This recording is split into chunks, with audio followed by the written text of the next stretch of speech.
Vous faites bien de suivre les programmes de la 2STV. Par conviction, revient ce soir et c'est pour recevoir Abdoul Mbaye.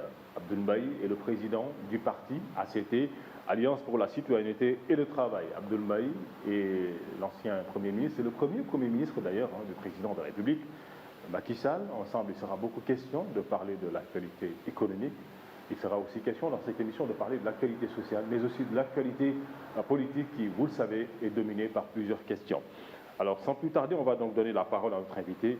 Président Abdoul Mbaye, bonsoir. Bonsoir et mes meilleurs voeux de bonne et heureuse année, puisque non seulement nous sommes au tout début de cette année, mais comme vous venez de le préciser, apparemment je suis votre premier invité. Et j'en profite donc pour vous souhaiter mes voeux et les présenter également à l'ensemble de vos auditeurs et à l'ensemble des Sénégalais. Merci, Monsieur le Premier ministre. Alors, à travers ma voix, le groupe Regenessa, a commencé par son président directeur général, vous présente ses meilleurs voeux et que 2021 soit une année de succès, de bonheur, de prospérité, beaucoup de réussite aussi. Et nous vous remercions aussi vraiment d'avoir accepté notre premier invité de cette année 2021, de l'émission Par Conviction.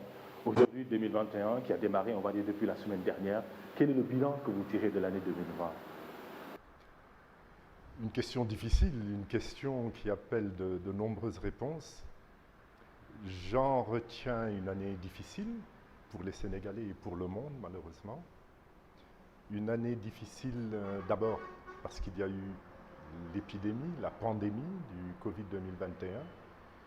Et cela est venu aggraver les conditions dans lesquelles vivaient déjà certains pays, et notamment des pays africains dont le nôtre. Une année difficile parce qu'elle s'achève également avec un pourcentage d'incertitude, puisque la deuxième vague du Covid a également pris et on n'en voit pas vraiment l'issue.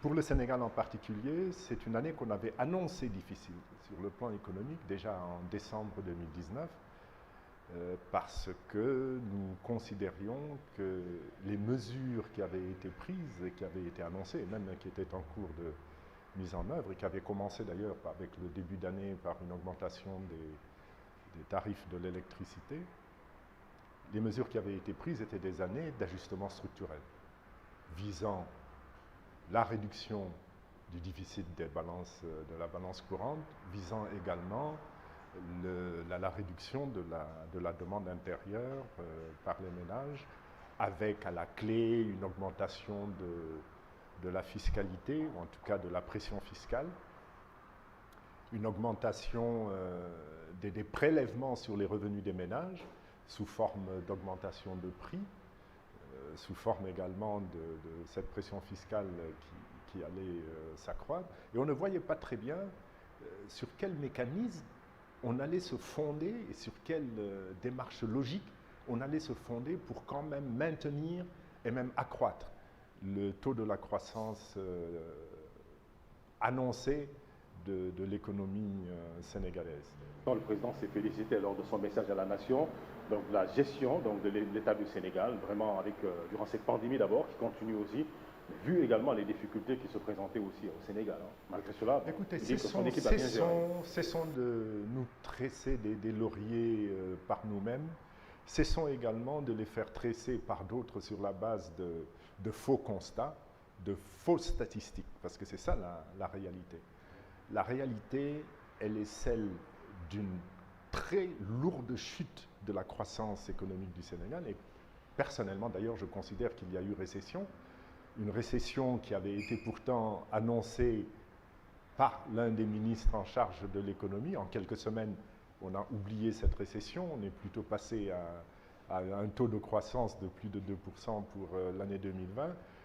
Sur la foi de quoi? Sur la foi de production agricole s'envolant parce que simplement il y a eu un peu plus de pluie que d'habitude, même si elles ont été mal réparties. On dit que le Sénégal a bien géré aussi. De chimère totale. On dit que le Sénégal a bien géré, Monsieur le Premier ministre, que le taux de croissance est à 0,6, voire 0,7, voire 0,8. On avance aujourd'hui le 0,9%, je crois, c'est le dernier chiffre de l'ANSD. Bon, il va bien falloir qu'on s'accorde sur un taux. Je crois qu'on sera, quand vous prenez en compte le vécu des populations, à moins de zéro. On sera en taux négatif. Mais évidemment, il est manifeste que le souci premier des autorités est de maintenir un taux de croissance positif. Je ne vois pas d'ailleurs très bien à quelle logique cela répond, sinon que de tresser des lauriers au grand chef. Parce qu'il aurait mieux valu être véridique sur la difficulté de l'année 2020, sur la récession de l'année 2020, et à ce moment-là, s'engager dans une démarche. Vous parlez de récession, monsieur le ministre. De progrès et de relèvement du taux de croissance. Moi, personnellement, je crois davantage à une récession. Et encore une fois, pourquoi? Parce que non seulement il y a eu des mesures d'ajustement structurel, il y a eu, et c'est manifeste, il y a eu très forte réduction de l'investissement public, il y a eu absence de relais pris par le secteur privé, et c'est ce qui avait été annoncé comme susceptible de créer de la relance économique. Il y a eu difficulté au niveau des ménages, au point d'avoir dû distribuer de l'aide humanitaire. Vous avez également un État qui s'est retrouvé en doublement de déficit budgétaire. Moi, je ne vois pas quels ont pu être les leviers de croissance en 2020 ou même de stagnation de l'économie. Mais que faites-vous des 1000 milliards aussi? Pardon? Que faites-vous des 1000 milliards injectés quand même dans la force Covid-19? Bon, écoutez, vous savez, les chiffres sont donnés comme ça et on ne sait jamais exactement de quoi il s'agit. Est-ce que ce sont 1000 milliards qui s'ajoutent à ceux qui avaient été faits l'année dernière, ou est-ce que ce sont 1000 milliards qui ont été repris sur un dispositif de distribution qui avait déjà été arrêté? Je ne vois pas, dans les chiffres qui ont été donnés en termes de réalisation au titre de 2020, un accroissement significatif de l'investissement de l'État, des dépenses de l'État, qui aurait pu justifier un maintien de la croissance à un niveau positif. 2021 sera également une année difficile. Ah bon? 2020, on en retient qu'elle est difficile, puisque de toute façon, eux-mêmes le disent aujourd'hui. On ne veut pas être négatif, mais on est tout proche de zéro. 2020 reste une année difficile parce qu'on reconnaît enfin, hors du Sénégal, que la question de l'endettement pose problème. On est passé de faible à un risque faible à un risque modéré. C'est quand même une évolution notable. Très tôt, je vous rappelle qu'en fin 2017, nous avions rédigé une tribune et nous attirions l'attention du président de la République sur la nécessité de mieux gérer l'endettement. À l'époque où il disait « j'interdis de parler de la dette, il n'y a pas de surendettement ». Et vous voyez, on a parfois également un problème dans notre pays, c'est que nous sommes dirigés par des personnes qui ne maîtrisent pas les concepts.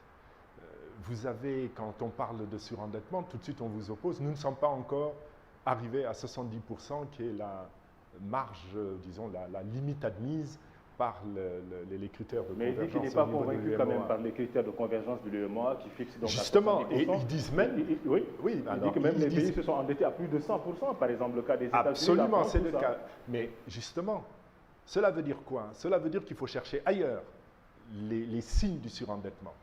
Et personnellement, je considère qu'il faut considérer qu'il y a surendettement quand vous êtes obligé de remettre en cause votre propre stratégie de développement et de croissance.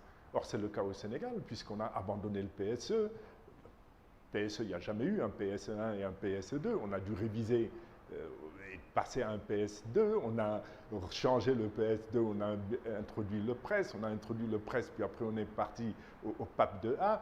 On a révisé les stratégies parce qu'on a dit, bon, maintenant, il est temps que l'État cesse d'être la locomotive en termes d'investissement. Il faut vite appeler le secteur privé au secours. Mais en même temps, on décide d'accroître la pression fiscale sur le secteur privé. Bon, on ne sait plus très bien où on va. Et ça, c'est bien le signe d'un surendettement. Parce que quand vous ramenez la notion au niveau d'un ménage, vous pouvez être endetté, vous pouvez être surendetté et respecter vos échéances, ça c'est le cas, mais votre surendettement, il apparaît quand? Il apparaît quand, à l'intérieur de votre ménage, vous n'êtes plus en mesure d'assurer les dépenses quotidiennes et mensuelles. Mais pourquoi le Sénégal n'a pas le droit de Et le tout Sénégal endetter? aujourd'hui est en situation triste de gros déficit budgétaire. Ça, c'est quand même un élément important puisqu'il a quasiment doublé au cours de l'année et sa résorption va probablement poser problème dans le cadre où, dans la mesure où 2021 n'est pas prévu comme une année d'économie budgétaire, bien au contraire. Et pourtant, le budget a augmenté aussi, monsieur le Premier ministre. Le budget augmente, Et mais en dépenses. la poursuite des chantiers. Le budget Et 2021. que la signature du Sénégal est crédible aussi. Le budget 2021 augmente en termes de dépenses, et malheureusement en termes de dépenses d'exploitation, c'est triste, notamment celles qui concernent le Conseil économique, social et environnemental, le HCCT, bon, autant d'éléphants blancs. On y reviendra pour tout à l'heure. nourrir qui On parlera en de sait. politique tout à l'heure, bien sûr. Mais en termes de recettes, les gains sont particulièrement maigres.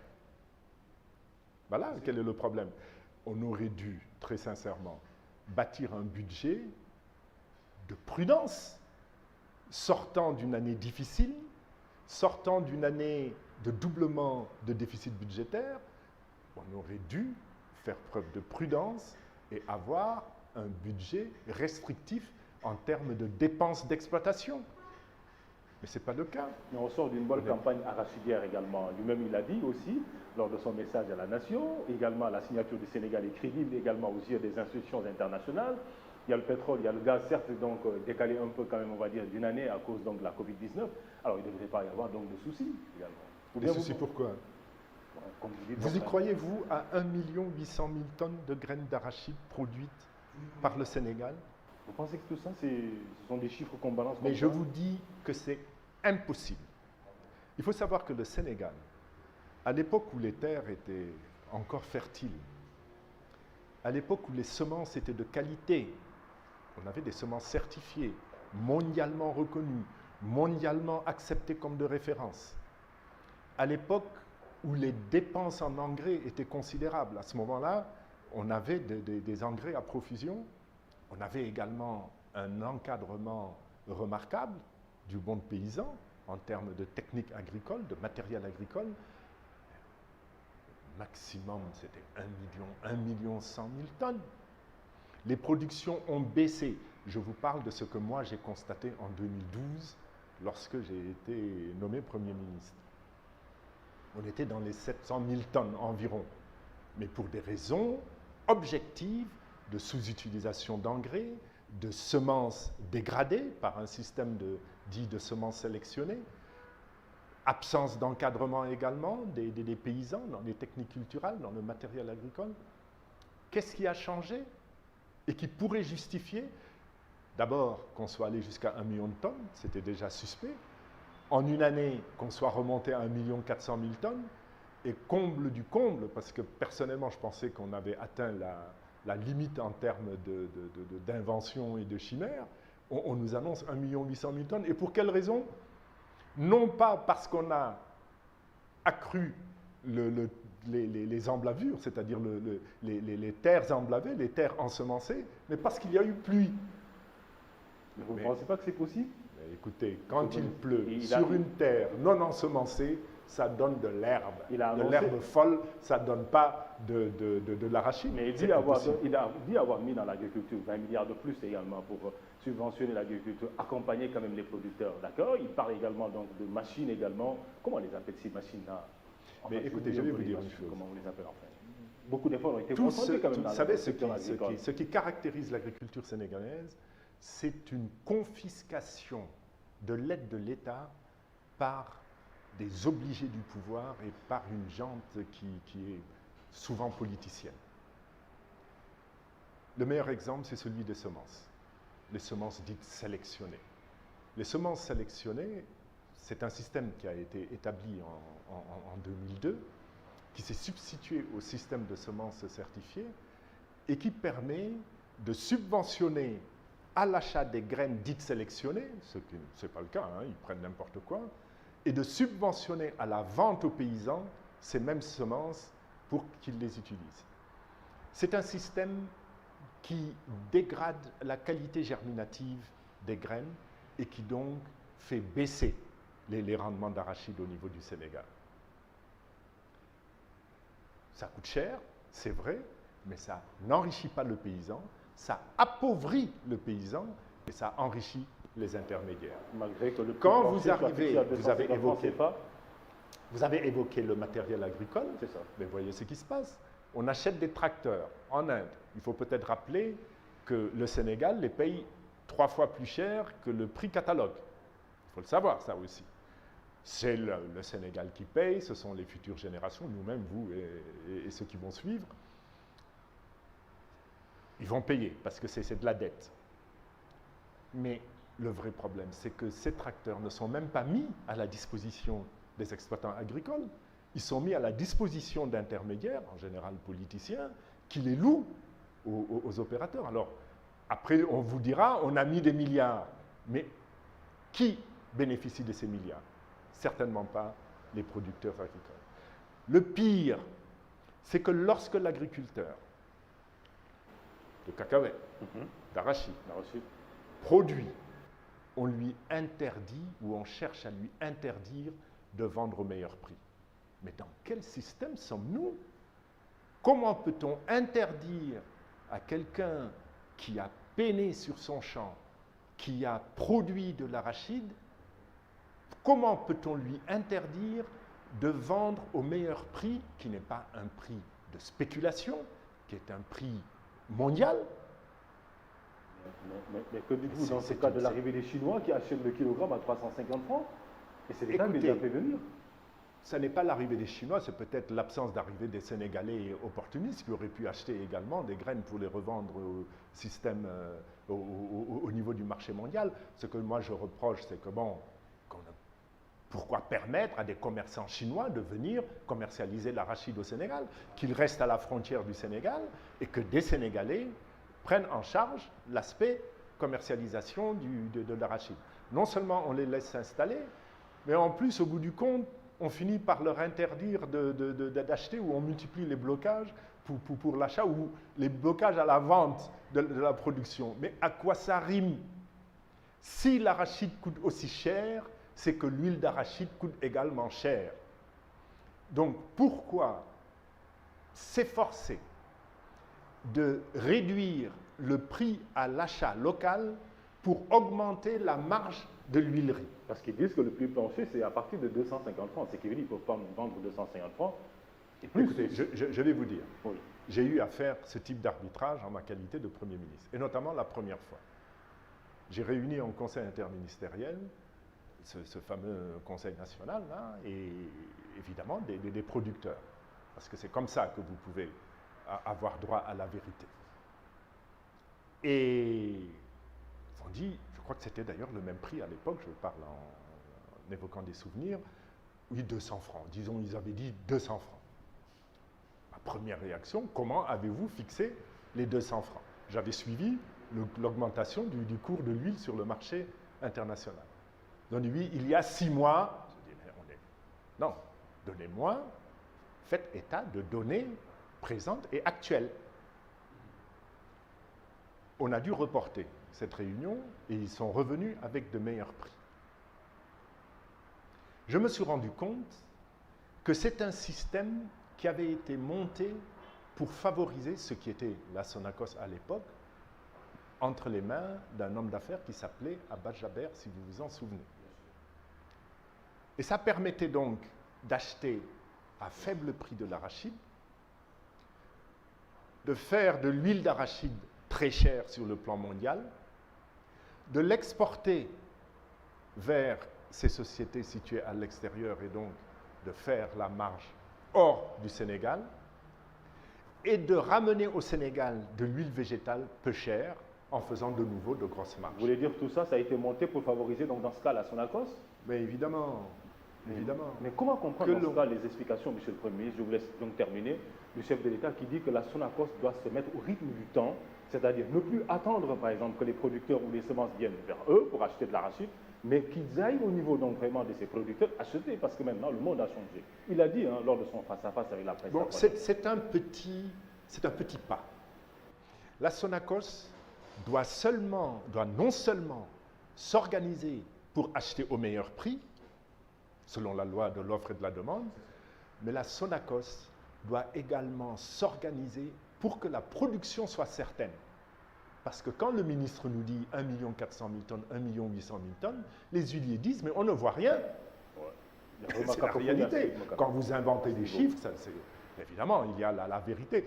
Vous n'exportez pas, ou très peu, disons 200 000 tonnes, 250 000 tonnes. Il faut savoir que la capacité de production d'huile au Sénégal, théorique, c'est 400 000 tonnes. Où passe le reste? Donc les huiliers ont fermé, les huiliers ont dit on n'a pas assez de graines, où est passée la graine? Mais qu'ils se préoccupent de disposer de matières premières. Et à ce moment-là, qu'ils entrent dans un processus de contractualisation avec les paysans. C'est cela qui est important. Et à ce moment-là, ils seront en mesure d'avoir des droits sur la production et de dire ne les vendez pas aux Chinois parce que moi, je vous ai financé, parce qu'on s'est entendu sur le prix de vente post-production, parce que j'ai été là pour vous assurer les engrais, pour vous assurer l'encadrement, et c'est ça qui est l'essentiel. Ce n'est pas seulement, le moment venu, aller devant le paysan pour essayer d'acheter sa graine. L'État dit vouloir protéger vraiment les producteurs aussi. Hein. Pardon? L'État dit vouloir protéger les producteurs, parce qu'il faudrait que les producteurs puissent en tirer profit. C'est comme ça qu'on peut les protéger. Ils vendent à bon prix.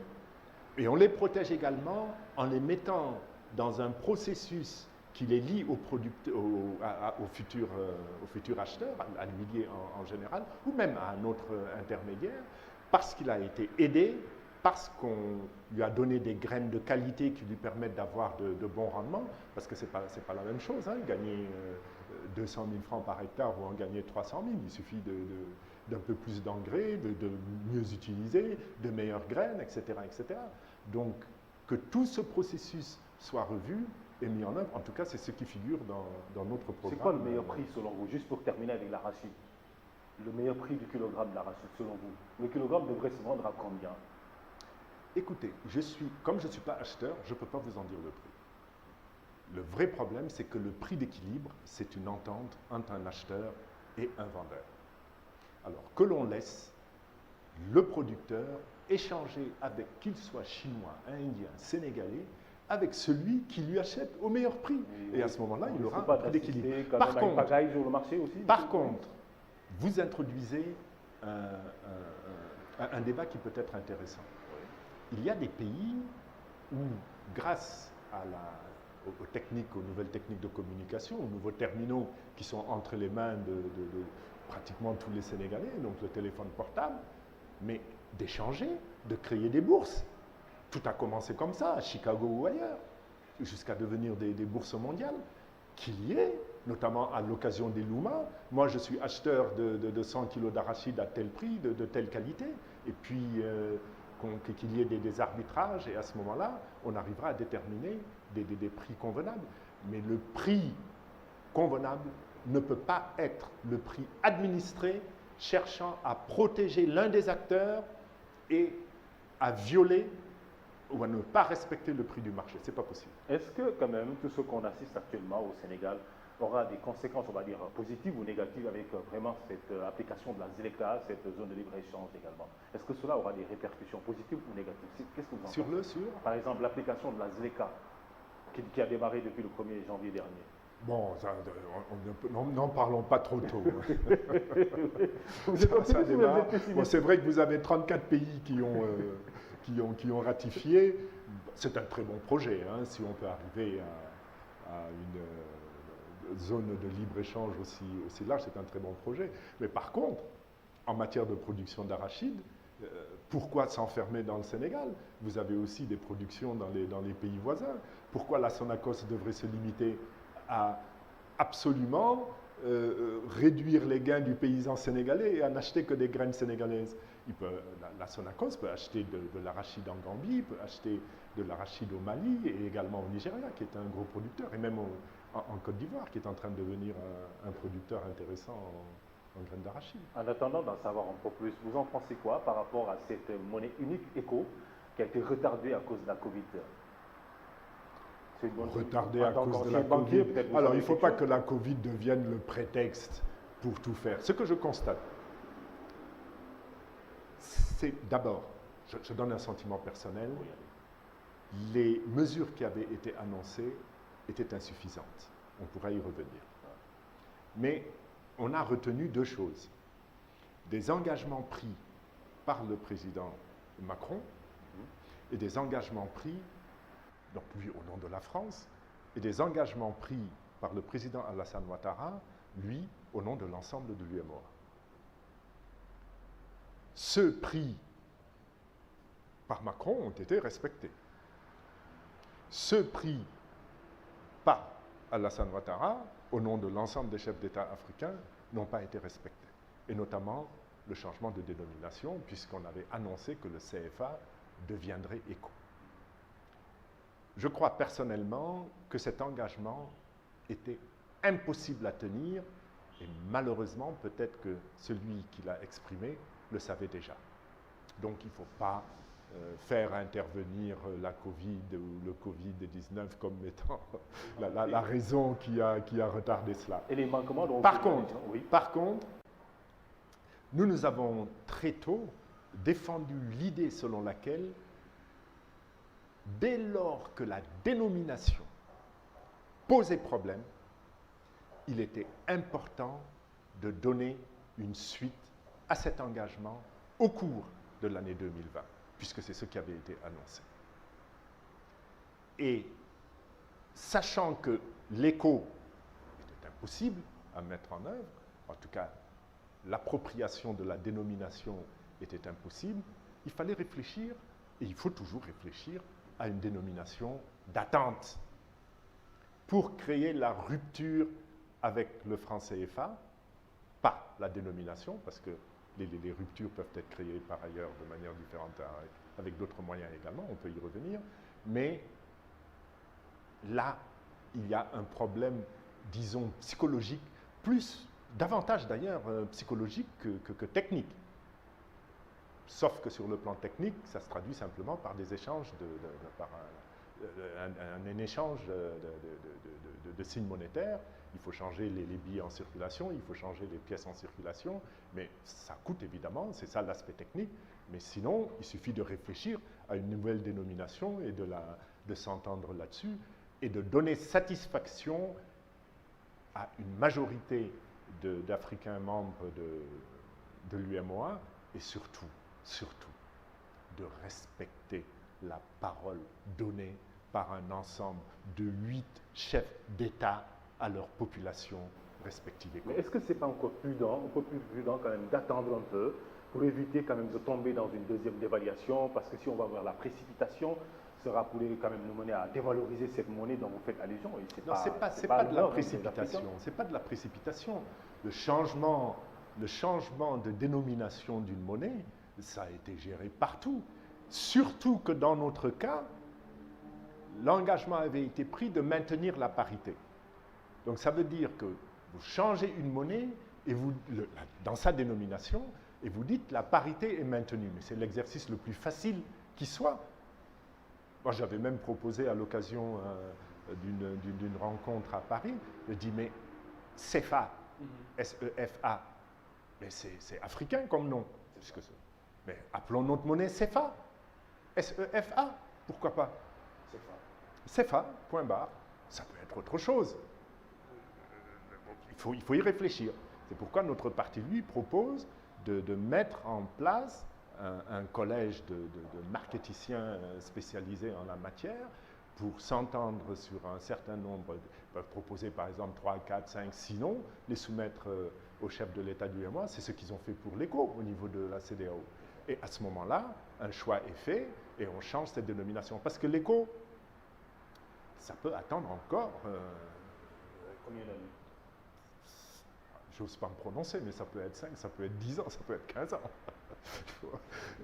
Il ne faut pas être très optimiste. Je crois que c'est ça qu'il faut retenir. Ne soyons pas trop optimistes concernant l'arrivée de l'ECO. Je crois qu'on n'est pas allé suffisamment loin dans la réforme.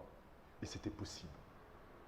On n'a plus besoin de garantie de la France pour la C'est la convertibilité. question que vous allez d'ailleurs vous poser, hein, Voilà. parce que la France qui garantit cette CFA, maintenant, qui va garantir, par exemple? D'abord, la garantie n'existe pas vraiment, telle qu'elle est libellée.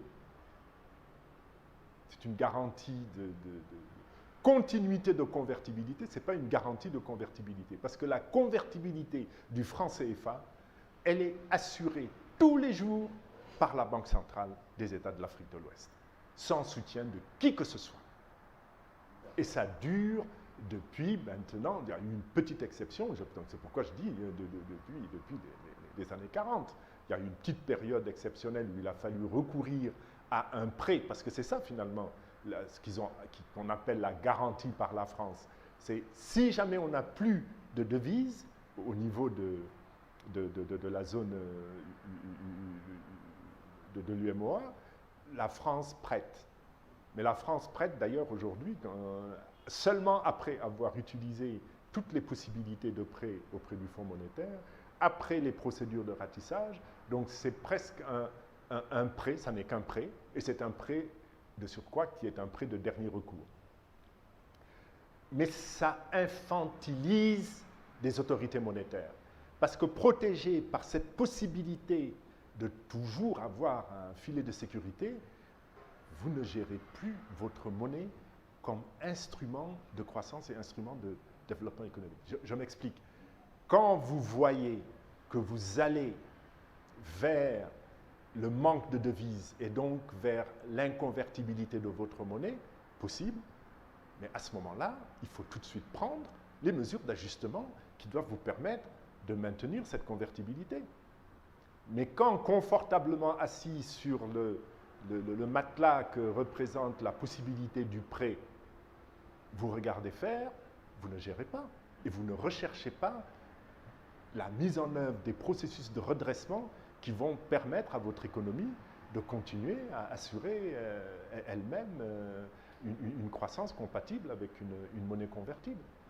Et c'est ça le vrai problème. Donc, on aurait dû renoncer tout de suite à la garantie et on aurait dû également très vite réfléchir à la flexibilité du taux de change et à l'identification d'une autre référence que le seul euro, à mon avis, avec un panier élargi, sans exclure l'euro d'ailleurs, hein, mais une convertibilité, parce qu'il faut de la stabilité, une convertibilité assurée par rapport à un panier de devises dans lequel existerait l'euro et un panier calculé en fonction des échanges commerciaux de l'Union et de nos échanges financiers également. Je rappelle juste à nos téléspectateurs que notre invité est Abdoul Mbaye, président de ACT, Alliance pour la citoyenneté et le travail. Alors, Monsieur le Premier ministre, hein, vous êtes notre premier invité par conviction de l'année 2021, mais avant d'en venir donc vraiment à cette décision concernant un peu l'affaire Petro-Tim, entre autres, hein, je voudrais juste rester quand même dans le domaine de l'argent, parce que ça m'est venu comme ça à l'esprit. On s'en souvient, on a entendu un problème d'argent qui vous opposait à Aïda Jong, tout ça. Paraît-il qu'il vous a prêté, que vous lui avez emprunté 500 millions, bon, ces histoires de phytosanitaire. En fait, c'est quoi exactement? Qu'est-ce qui s'est réellement passé? On veut savoir un peu. Oui, écoutez, vous posez la question, vous m'obligez à y répondre, mais très sincèrement, je ne m'étends pas sur ce genre de faits. Je vais d'abord me réjouir de ce que, quand on cherche à me salir, on évoque non pas un vol ou un détournement, mais on dit « il a essayé d'emprunter ». Bon, c'est quand même réjouissant et je m'en félicite.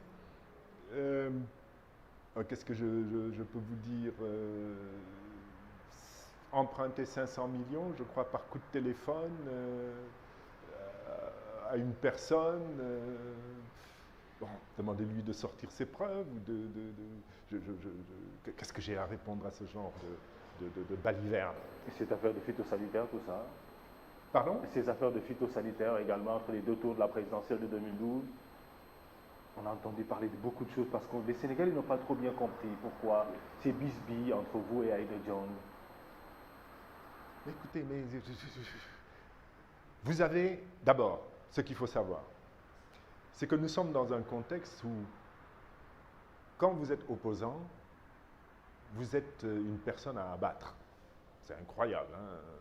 Je vous dis, même quand vous êtes dans des démarches administratives, c'est mon cas aujourd'hui pour une autorisation de construire, on vous fait vivre l'enfer. Quelque chose qui doit durer, qui est prévu pour durer 30 jours, ça va durer 5 mois, 6 mois, et ça n'aboutit pas, vous ne voyez pas le bout du tunnel. Je pense, et d'ailleurs j'ai vécu ça également malheureusement avec quelqu'un pour lequel j'avais beaucoup de considération, Bocar Sambadié. Je pense qu'il y a des personnes qui, lorsqu'elles sont dans des situations où elles ont besoin du soutien de l'État, d'une manière ou d'une autre, et notamment du chef de l'État, on attaque Abdoul Mbaye, on s'en prend à Abdoul Mbaye et on en attend récompense. Mais très sincèrement, moi je considère que la faute n'est pas tant à ces personnes qui, peut-être désespérées ou craignant un séjour en carcéral ou la perte de leurs biens, se mettent à accuser quelqu'un. Le vrai problème, c'est le vôtre. C'est le vôtre. À dire que vous transformez la rumeur en événement. C'est pas important. Non, mais les gens sachent un peu ce qui se passe, parce que quand, bon, ça fait également la une des journaux. Non, quand quelqu'un dit... Ça défrait la chronique, ça fait peur aussi. Non. Quand Bocar Sambadié, par exemple, dit Abdoul Mbaye m'a trompé, la CBAO, j'avais pas, on a débité mon compte, il n'y avait pas de... Sans raison. 5 milliards. Mais la première chose que le journaliste doit faire, c'est quand, avec quoi, et est-ce que Abdoul Mbaye aujourd'hui est le temps mis pour accuser Abdoul Mbaye? Et ensuite, est-ce que Abdoul Mbaye a fait l'objet d'une plainte déposée par Bocar Sambadié? Mais vous avez un document qui a été contesté par Bocar Sambadié qui dit qu'il n'existe pas. Il n'existe pas. La banque le produit et gagne son procès contre Bocar Sambadié. Et jusqu'à présent, l'affaire traîne. Abdoul Mbaye, Bocar Sambadié, affaire Bocar Sambadié. Vous avez cette dame qui a été impliquée, faites vos recherches, dans des transactions, mais impossibles à décrire. Vous ne pouvez pas imaginer ce que c'est. Moi, je suis tombé sur une de ces transactions grâce à la vigilance d'un ministre du gouvernement auquel j'appartenais, que je dirigeais. Une commande de produits phytosanitaires de 5 milliards par une société créée il y a quelques mois avant au capital de 1 million de francs CFA. On demande un paiement. 5 milliards avec une liste de produits, des rubriques, des montants. Ce que je fais photocopier cette page du contrat et le bordereau de livraison, je crois, et je fais consulter un producteur de produits phytosanitaires. Il ressort de cette consultation, les prix ayant été gonflés à ma demande de 25%, que ça représente une dépense de 750 millions.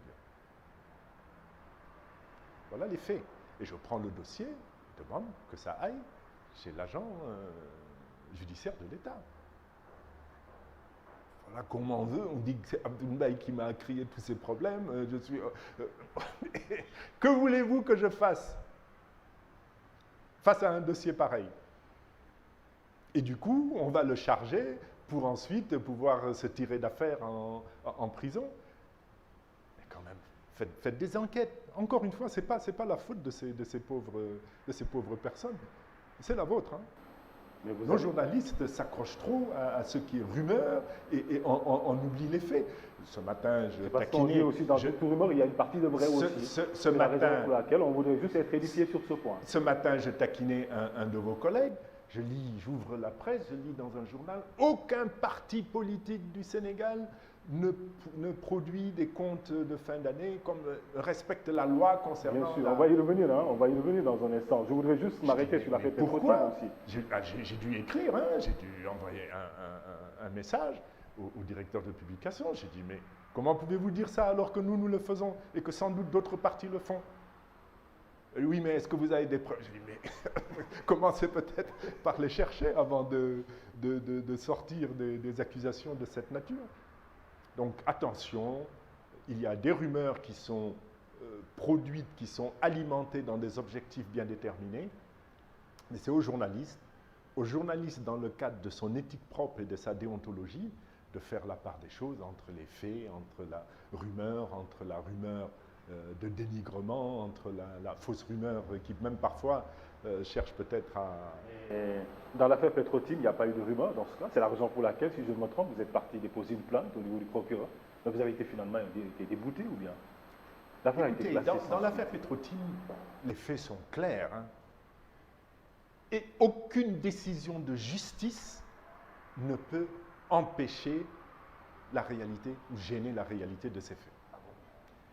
Nous avons, le Sénégal a attribué des puits de gaz et de pétrole en violant l'article 8 de son propre code pétrolier. Parce que c'est une attribution qui s'est faite au profit d'une société dénommée Petro-Tim qui ne respectait pas les conditions posées par cet article 8. Ça, c'est la base. Les faits ont prouvé que cette personne, ou cette société, n'avait pas les compétences pour, puisque en bon courtier, elle n'était qu'un courtier, elle s'est désengagée au profit de sociétés respectant l'article 8. Ça, ce sont les faits. Pourquoi le dossier a été classé sans suite alors dans ce cas? Mais parce que simplement, quand vous choisissez vous-même votre chef d'accusation, vous êtes en mesure de le choisir de telle sorte qu'il vous mène à une impasse. Et ça, nous l'avons dit très vite. Bon, ce qu'il faut savoir, c'est que nous avons des poursuites qui ont des vitesses pour le moins différenciées. Parce que quand il s'agit de l'OFNAC, il y a 20 dossiers qui s'accumulent, personne n'engage de poursuite. Par contre, suspect, tout d'un coup, Petro-Tim, oui, on ouvre une information. C'est parce qu'il y a eu beaucoup de bruit aussi. Hein. Voilà, parce que le bruit a commencé en 2016. Je vous rappelle que j'ai fait des courriers rendus publics au président de la République, décrivant les anomalies, lui demandant d'engager des poursuites judiciaires et disciplinaires et administratives. Il n'a pas donné suite. C'est parce qu'en 2019, le scandale est devenu mondial, il reste mondial d'ailleurs, qu'il y a eu recherche d'échappatoire. Et on a ouvert une information. Moi, j'y suis allé. J'ai dit, je vais au moins leur dire qu'ils se trompent de route, parce que les chefs d'accusation retenus ne sont pas les bons. Ils vont mener à une impasse. Et j'ai donc donné ma version des faits, j'ai donné l'équivalent d'une centaine de pages de documentation. Prouvant quoi? Prouvant qu'il y avait eu faux en écriture publique, parce que le décret est pris sur la base d'un rapport de présentation qui confirme que la loi est respectée. Or, ce décret, évidemment, fait suite à un rapport de présentation, mais le rapport de présentation contient des informations fausses sur le groupe Petro-Tim, pour faire simple. Donc c'est là qu'il fallait viser. Il fallait rechercher le faux et l'usage de faux en écriture publique et en documents administratifs. Au moins, ils ne pourront pas dire qu'ils ont ignoré. Mais je savais, parce qu'on sait, on n'est pas nés de la dernière pluie non plus, que c'est l'impasse qui était recherchée. Et c'est pourquoi le Congrès de la Renaissance démocratique nous a mandaté, le député Mamadou Lamine Diallo et moi-même. Pourquoi? Parce que Mamadou Lamine Diallo est député du peuple. Donc il a le droit de porter plainte pour défendre les intérêts de la nation, des Sénégalais, en faisant d'ailleurs référence à notre Constitution. Et moi, parce qu'en tant que Premier ministre, j'avais été concerné par ma contre-signature. Donc on porte plainte cette fois pour faux, usage de faux, évidemment ce qui en découle, détournement. Mais est-ce que n'avez-vous pas été quand même un peu emporté par cette déclaration que vous disiez à l'époque, que vous avez été vraiment trompé, parce que ce n'était pas ce que vous pensiez être vraiment la réalité aussi? Non, tout le monde a été trompé, d'une manière générale. Donc la justice peut se dire, bon, il ne faudrait pas A s'attarder sur priori, certains points alors. non, a priori, on retient que le président de la République a été trompé parce que je ne pense pas, on va retenir ça pour l'instant, qu'il ait pu avoir été informé de la violation de l'article 8. C'est mon cas aussi, parce qu'on nous avait donné de l'information par un rapport de présentation. A priori, on ne peut pas considérer que le rapport de présentation est intentionnellement mensonger. Ce n'est pas possible. Moi, j'attire son attention là-dessus. En 2016, il ne réagit pas. Il ne réagit pas.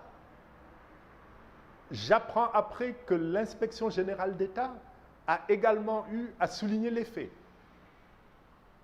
On apprend qu'il n'a jamais reçu le rapport. Mais au moins qu'il réagisse au courrier que je lui ai adressé et qui a été rendu public. Donc moi, je le dis tout net, j'ai été trompé par un faux rapport de présentation.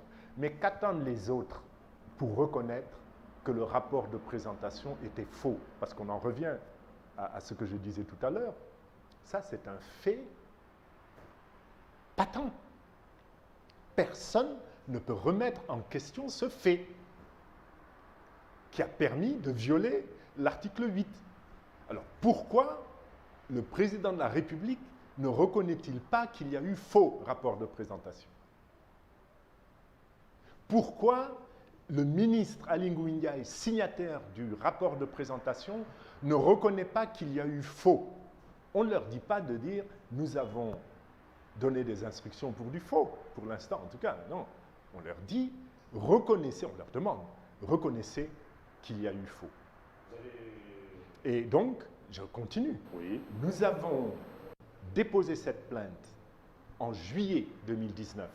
C'est vous dire que nous n'attendions rien de la procédure qui avait été engagée un mois avant par le procureur de la République. Pourquoi avoir déposé une plainte alors dans ce cas? Vous savez, comme je vous l'ai dit, c'est dans la forme. Quand on a choisi les chefs d'accusation qui mènent à des impasses, on sait qu'on va aller vers des impasses. Nous ne sommes pas des enfants. Donc on a déposé cette plainte. À ce jour, il n'y a pas eu suite. Notre avocat a impliqué la chambre d'accusation, qui est responsable du bon fonctionnement de la justice. Pas de suite. Et le président dit que l'affaire est enterrée. Mais non, Mais pas d'accord. D'accord. Alors, justement, le président qui, également lors du dernier remaniement ministériel, a fait rentrer donc beaucoup de responsables de l'opposition. Mais d'abord, avant d'en venir, est-ce que vous discutez avec le président? Parce que paraît-il que vous avez même été approché. Qu'en est-il réellement de tout cela? Écoutez, je n'ai aucun contact direct avec le président de la République. Aucun.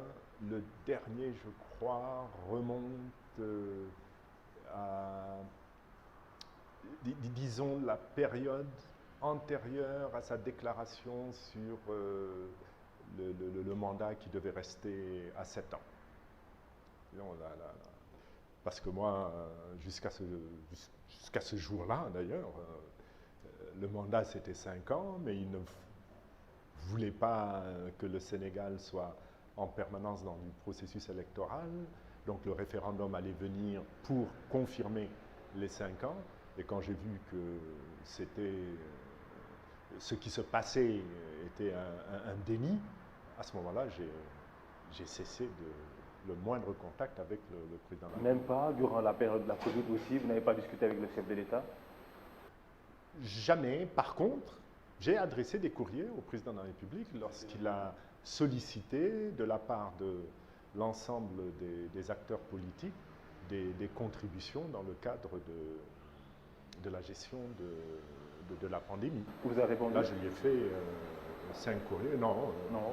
J'aurais eu droit peut-être à un courrier de remerciement. Dans une république normale où On oublie parfois les casquettes d'opposants pour reconnaître ce qui est utile à la nation. Mais non, je n'ai pas eu d'accusé de réception, non plus de courrier de remerciement. C'est quoi mais c'est pas facile d'être républicain. Du tout. Hein. Alors, qu'est-ce que cela vous inspire le débat sur le troisième mandat? Juste avant d'avancer un peu. Écoutez, il peut faire un troisième mandat vous ou savez, pas? bon, personnellement, j'ai ma lecture de la Constitution, qui est celle de ceux qui l'ont rédigée. Le troisième mandat n'est pas possible. Relisez ou réécoutez. Certains disent que c'est possible. Réécoutez. Non. Vous savez, il y a le texte, le français est clair. Nul ne peut faire plus de mandats consécutifs, c'est clair, c'est du français. Vous avez aussi parce que vous savez, il y a le texte, il y a la lettre, hein, en tout texte de loi. Il y a aussi l'interprétation. Ben, l'interprétation, quand les principaux concernés eux-mêmes vous disent effectivement il n'y en a pas deux, parce que c'est quand même ça, il n'a pas dit hein, je peux faire trois, il a dit je ne peux pas faire un troisième. C'est ça qu'il a dit, il l'a écrit lui-même.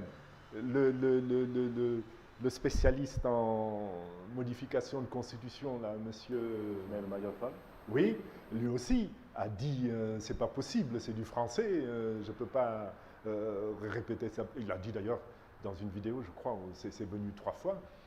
Donc, troisième mandat, c'est pas possible. Au jour d'aujourd'hui, c'est pas possible au Sénégal. Mais la rentrée des... À moins de changer la Constitution. Alors ça par contre, c'est possible parce qu'on l'a quand même changé 4 fois, je crois, hein, sous le règne de Macky Sall. 4 fois 4 fois déjà. Ah oui, la Constitution, ah bon? On la change. Ça, je ne sais pas au courant. Moi, je pense que c'était le référendum où la Constitution avait changé un peu, quoi. A été modifié d'ailleurs, je dirais. Alors, Président Abdoul, juste parce que c'est le temps qui va très très vite, hein, Président. Aujourd'hui, j'ai parlé un peu donc du remaniement. Idrissa Seck est entré dans le gouvernement. Vous êtes surpris par son entrée dans le gouvernement?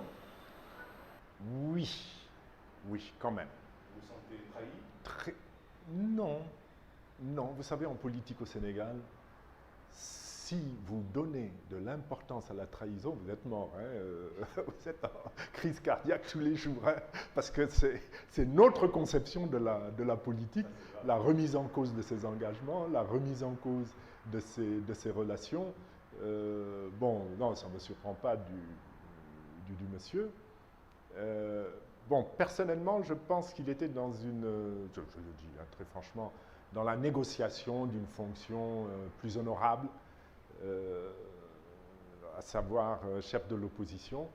Je le pensais pour une raison principale. Les échanges que j'avais eus avec lui me faisaient conclure il est impossible que ce monsieur puisse travailler sous les ordres de Macky Sall. Donc, il va chercher une position indépendante. Voilà. Et pour moi, cette hypothèse n'était pas envisageable. Bon, elle est quand même venue. Comment le voyez-vous dans ce cas? Quand vous regardez à la télévision, aujourd'hui, travailler sous les ordres de Macky Sall. C'est un allié de Macky Sall, ça y est. Et puis, je crois également que Macky Sall l'a détruit politiquement. C'est ça son objectif principal. Vous regrettez de l'avoir soutenu lors de la présidentielle de 2012? Ah non, surtout pas, surtout pas. Vous savez, on a soutenu un des 4 candidats, non pas par choix affectif ou, disons, rétrospective sur son passé. Nous avions des idées à faire passer, des idées que l'on souhaitait faire appliquer par le prochain candidat, en matière notamment de gouvernance, en matière d'équilibre des pouvoirs au niveau du Sénégal, donc de rééquilibre des pouvoirs, et on a soumis ce projet à chacun des candidats. Et celui qui allait le plus loin dans le soutien, dans l'acceptation de ce projet, de ces propositions, a bénéficié de notre soutien.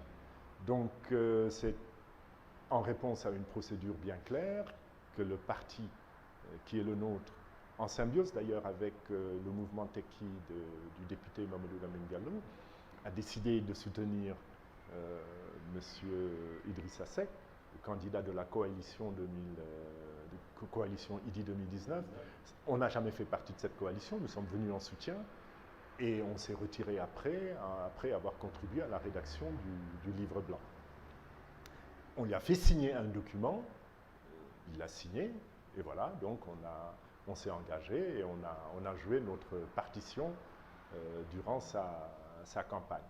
On lui a permis quand même d'arriver second. Ce n'était pas le rang qu'il avait lors des dernières présidentielles, donc nous n'avons rien à regretter.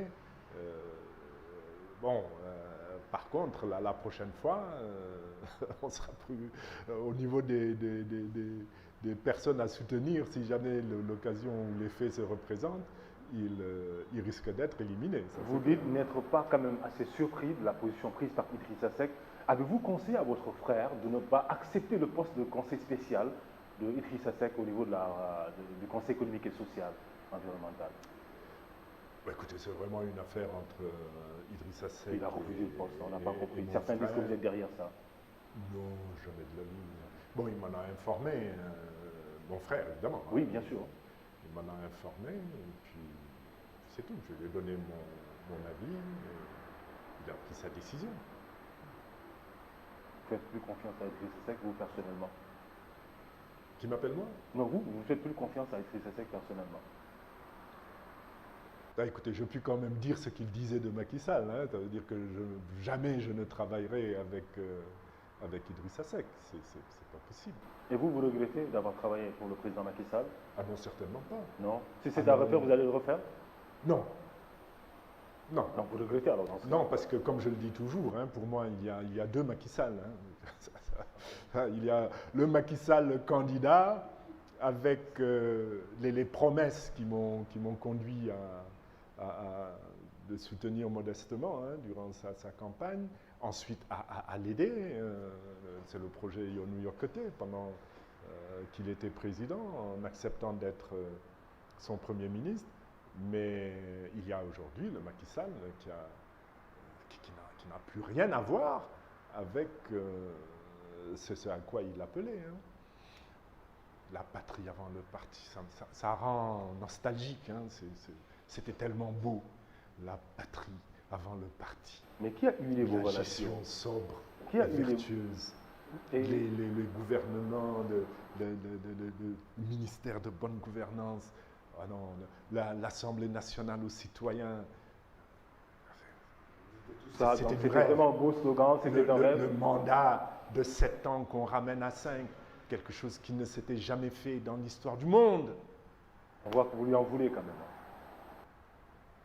Mais comment en vouloir à une nature? Disons que j'ai découvert sa nature. J'ai découvert qu'on était capable d'avoir ces deux personnages en soi, c'est tout. Et évidemment, j'en tire des leçons maintenant. Juste une question, avant d'en venir à la dernière question de cette émission. Pouvez-vous regarder donc, la caméra droit dans les yeux, en fait, pour dire aux Sénégalais que vous n'avez pas été proposé quand même par votre frère, parce que c'était lui qui était choisi à votre place? Écoutez, vous retombez dans le reproche que je vous faisais tout à l'heure, celui de la rumeur. Dit-on, il y a toujours Moi, je vais vous dire comment les choses se sont passées. J'ai voté le dimanche. J'avais un voyage en instance. La nuit, j'ai pris mon avion. Je suis allé à Paris conduire cette mission. Le mardi, les résultats devenaient évidents. J'ai appelé le nouveau président Macky Sall. Je l'ai félicité. Il m'a dit, où est-ce que tu es? Il dit, je suis à Paris. Mais il faut rentrer parce qu'on a besoin de toi. Quand est-ce que tu rentres? Il dit, mais c'est juste pour la semaine, je reviens fin de semaine. Mon frère qui était sur place, lui, a pu se déplacer, il est allé le féliciter à son domicile. Jamais mon frère ne m'a dit, Macky Sall m'a proposé d'être Premier ministre. Jamais. Je crois qu'il me l'aurait dit. Bon, déjà, je ne sais pas si lui, il peut dire si on lui a proposé ça au moment où il rencontre Macky Sall. Mais ce qui est quand même extraordinaire, c'est que, parce qu'il y a une intention en dessous de tout ça. Vous savez, prendre une roue de secours, ça dévalorise. Ça, c'est sorti quand j'ai quitté les fonctions de Premier ministre que je me suis investi en politique. On dit oui, mais on va le dévaloriser en montrant que c'était une roue de secours. Mais ce qui est quand même extraordinaire, c'est qu'on finit par croire que le président de la République, même, j'ai quand même un peu de respect pour M. Macky Sall, décide du choix d'un Premier ministre. Ce dernier lui dit non, non, non, il faut prendre celui-là. Et il s'aligne, il dit ah oui, je vais prendre celui-là. Non, quand même, je crois que c'est un peu gros. Par contre, si vous me dites que Cheikh Tidiane Mbaye aurait pu, comme Abdoul Mbaye et comme d'autres, parce que personnellement, très sincèrement, moi je pensais que le meilleur Premier ministre, c'était, parce que pour moi je ne pouvais pas l'être, hein, voilà. Quand d'ailleurs on me disait que quand est-ce que tu reviens, pour moi je disais ah là là, il va me proposer un poste de ministre des Finances, mais je vais rester conseiller, je préfère ça. Pour moi, Jacques Diouf, c'était le meilleur Premier ministre possible, en raison de l'importance que j'accordais à l'agriculture, en raison de son passé international, de son expérience gouvernementale. Donc il y avait plusieurs possibilités. Mais Cheikh Tidiane Mbaye ne peut pas faire pâle figure, mais Abdoul Mbaye non plus ne fait pas pâle figure. Pourquoi cette question? C'est parce que bon, vous faites partie aussi des premiers ministres du président Macky Sall. Il y a eu d'abord vous avez été remplacé par Mme Aminata Touré, qui aujourd'hui donc a été tout simplement éjectée de la présidence, bien entendu, du Conseil économique, social et environnemental. On va y revenir peut-être prochainement dans une autre émission, même c'est vrai qu'entre vous, ce n'est pas le grand amour entre vous deux. Après, remplacé par Boun Abdallah Dionne. Et puis depuis lors, le poste de Premier ministre a disparu. Mais bon, pour terminer avec donc vraiment cette émission, est-ce que vous présentez vos rapports périodiques, de rapports de fin d'année, comme également vous l'avez souligné un peu plus tôt dans cette émission, parce que pourquoi le ministre de l'Intérieur a sorti un communiqué rappelant à Pastef que bon, il était interdit vraiment donc, de recevoir des financements venant de l'extérieur. Et toute cette question rentre un peu dans le cadre de l'organisation des partis politiques. D'abord, ce que le parti fait, c'est clair. Chaque année, nous avons un état de nos dépenses, de nos recettes, etc. Mais évidemment, on ne peut pas fournir toutes les pièces et que nous transmettons au ministre de l'Intérieur. Et nous nous tenons à la disposition du ministère pour produire les pièces justificatives, parce que tout est répertorié, tout est conservé depuis la création du parti, et aucune année ne s'est achevée sans que nous n'ayons remis entre les mains du ministère de l'Intérieur les états financiers de notre parti. Donc ça c'est clair, c'est limpide. Bon, vous me donnez l'occasion également d'évoquer cette question, parce que c'est allé très vite.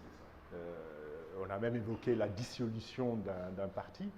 Je pense que, d'abord, il y a une chose à éclaircir.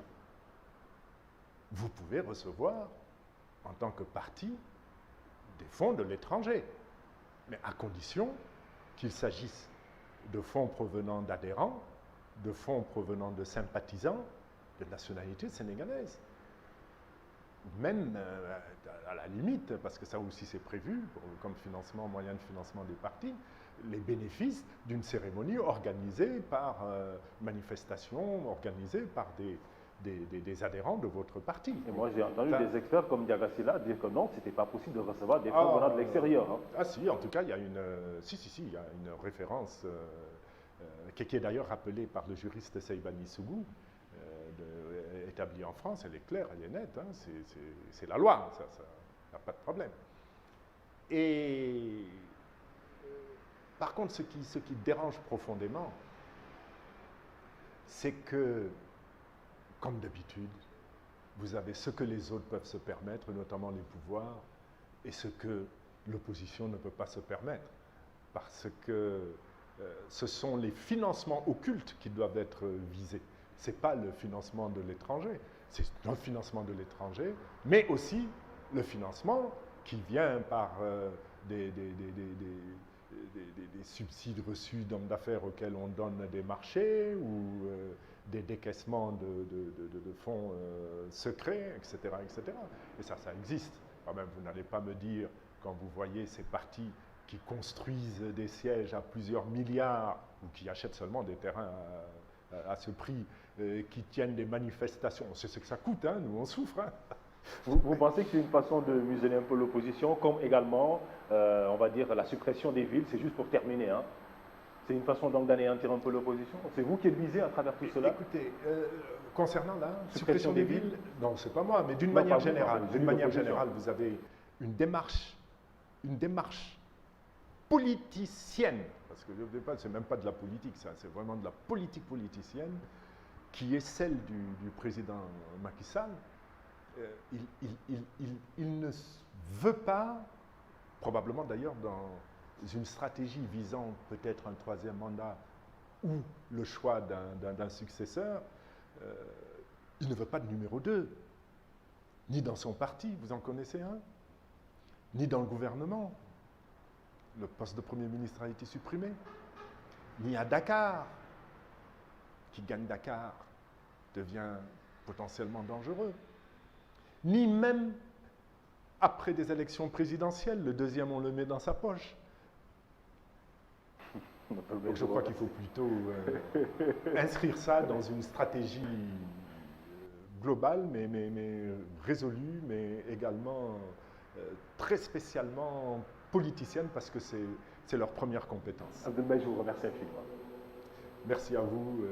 J'ai pris plaisir à répondre à vos questions. Peut-être seulement regretter la résurgence de la rumeur pour perturber cette interview qui fut de grande qualité. Merci infiniment à vous, Abdoul Mbaye, président de ACT, Alliance pour la Citoyenneté et le Travail. Vous êtes aussi ancien Premier ministre, hein, on va dire le premier ministre du président Macky Sall. Vous êtes acteur politique, vous êtes chef de parti. Il était vraiment question de nous arrêter un peu sur l'actualité qui, vous le savez, est dominée quand même par quelques difficultés, notamment au plan économique, on va dire au plan social, mais aussi également s'arrêter un peu sur l'actualité politique.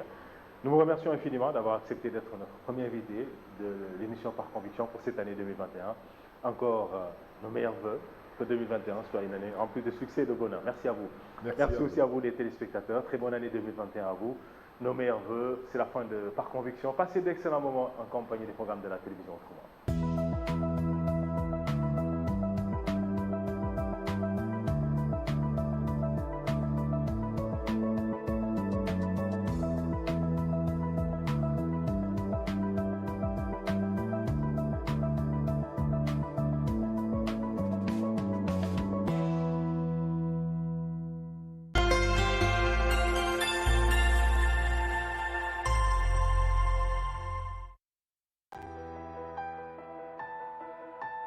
Je suis Madame Zahra Iyane Thiam Diop, ministre de la Microfinance et de l'Économie sociale et solidaire, membre de la TFR, la Task Force républicaine. Je me réjouis de partager avec vous le message à la nation de Monsieur le Président Macky Sall pour l'année 2020. Un discours exceptionnel qui a abordé plusieurs sujets, mais surtout l'entrepreneuriat et les différents mécanismes de financement qui doivent accompagner cet entrepreneuriat-là. Puisque vous n'êtes pas sans savoir qu'aussi bien les femmes que les jeunes sont une priorité pour le président Macky Sall et il considère cette catégorie de la population comme